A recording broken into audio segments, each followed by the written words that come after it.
Hello and welcome to Always Elite. Today we're going to review AEW Dynamite May 6, 2020. Before we get to that, I'd like you to hit that like button. Helps out the channel a lot. Subscribe if you haven't. Hit that bell icon to stay up to date with what we're going to do. Also, I'm going to leave a link in the description below. You can get your Always Elite merch there. Now on to Dynamite. Starts off with a hot match and a very fun one at that. It's Joey Janelle versus Cody. The match is very well even between the two. Starts out with a feeling out process, hold for hold, quick pins. But it's just nobody takes advantage of this. Later in the match, Joey takes it outside and just beats up Cody, just mercilessly. As Janelle goes for something on the ramp, Cody moves out of the way and delivers a disaster kick from the ropes to the outside. It's really weird.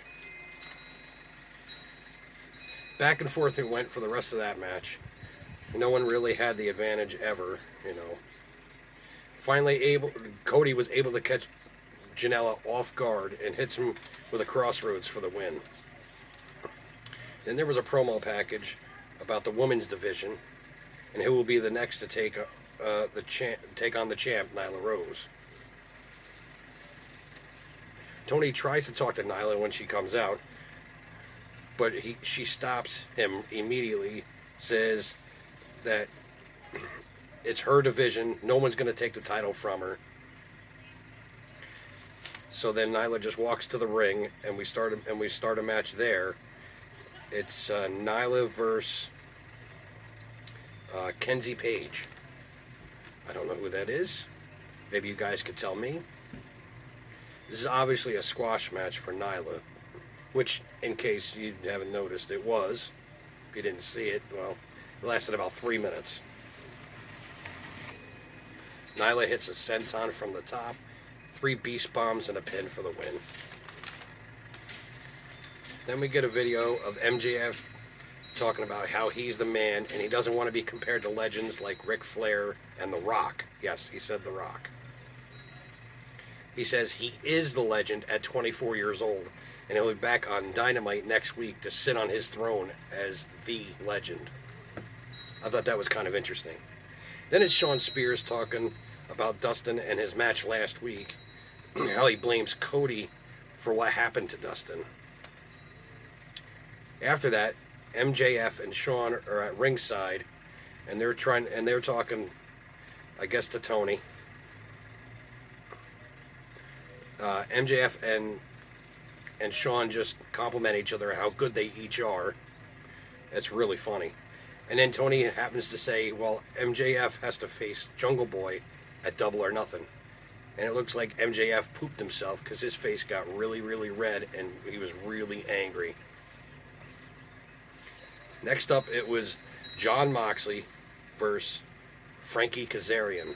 Now, this was another good match. Frankie obviously has 20 years of wrestling experience, 20 plus. Against Moxley's he's got 10, but Frankie knows what he's doing. Kaz shows his experience right away, taking Mox to wrestling school, so to say.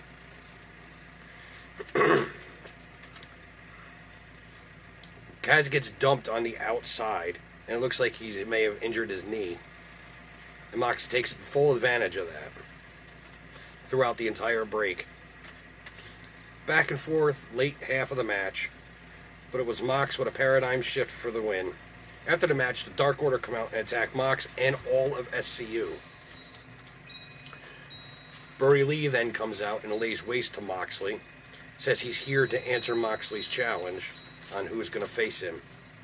And Brody's challenge is that he wants a shot at the AEW World Championship, and it's made official a little bit later that it'll happen at Double or Nothing. Then Brandy has a little video package of her own about Lance and Jake the Snake. Tells Jake that if he slaps her, she's going to slap back. This isn't 1991 anymore. She tells Jake not to speak her name again and calls him a dirty old man. Next, it's QT Marshall versus Lance Archer with Jake Roberts out there. And QT has Brandy out there in his corner. Archer's just a monster. He is tall. He's powerful. He just destroys QT in about 6 minutes. QT has a few moves in there, but nothing of note, really. In the end, it was a blackout and an EBD claw pin for the win. Right after, Britt Baker DDTs Brandy and throws her into the ring. Jake brings out a snake and places it right on top of Brandy, laughing at her the whole time.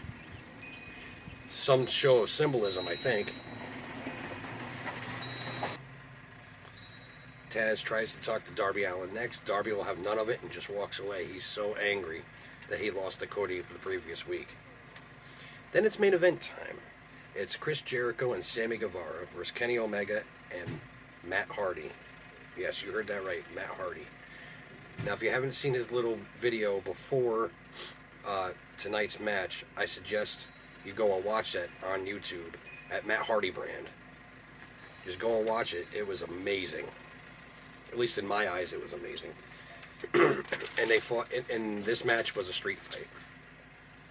Starts off strong with all four beating each other up. But it actually started when Matt, or Broken Matt Hardy as he started out, as you'll find out later, bites Sammy's finger.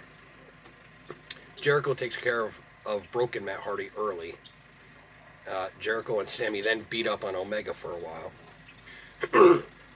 Hardy comes back as the Hardy Boys Matt Hardy, dressed in the gimmick. He hits a side effect and a twist of fate. What a fun match this really turned out to be. Now it gets to the really long part of this match because there was a lot that happened. Kenny and Matt get a ladder. They stand a table. Matt splashes Sammy through the table, a la Hardy Boys Matt Hardy. Then Jake Hager takes out Kenny. This match goes pretty much everywhere. Jericho and Hager put Matt Hardy in an ice machine. Yes, they had an ice machine out back, and they threw him in it. There was a roll cart used, a wet floor sign, and yes, a golf cart. Matt Hardy comes out of the ice machine near the end, and now he's Damascus, the three faces of Hardy. Now this is the new character that Matt Hardy has proclamated to AEW as being the gatekeeper and the helper of the future of AEW. Matt drives a golf cart and clips Jericho. Kenny jumps in. They go back up the ramp. They come back down, and Sammy literally gets run over by the golf cart. It's hilarious to see. Santana and Ortiz come out from out of nowhere and get involved, and all of the inner circle beat up on both of them. Jericho Judas elbow to Omega, and the inner circle picks up the win. And it ends with a picture of them standing on a half-ass field, I don't know, a fake one or whatever, with the scoreboard in the background saying inner circle. That's the end of Dynamite. Let me know what you think in the poll above my head. And until next time, always be elite.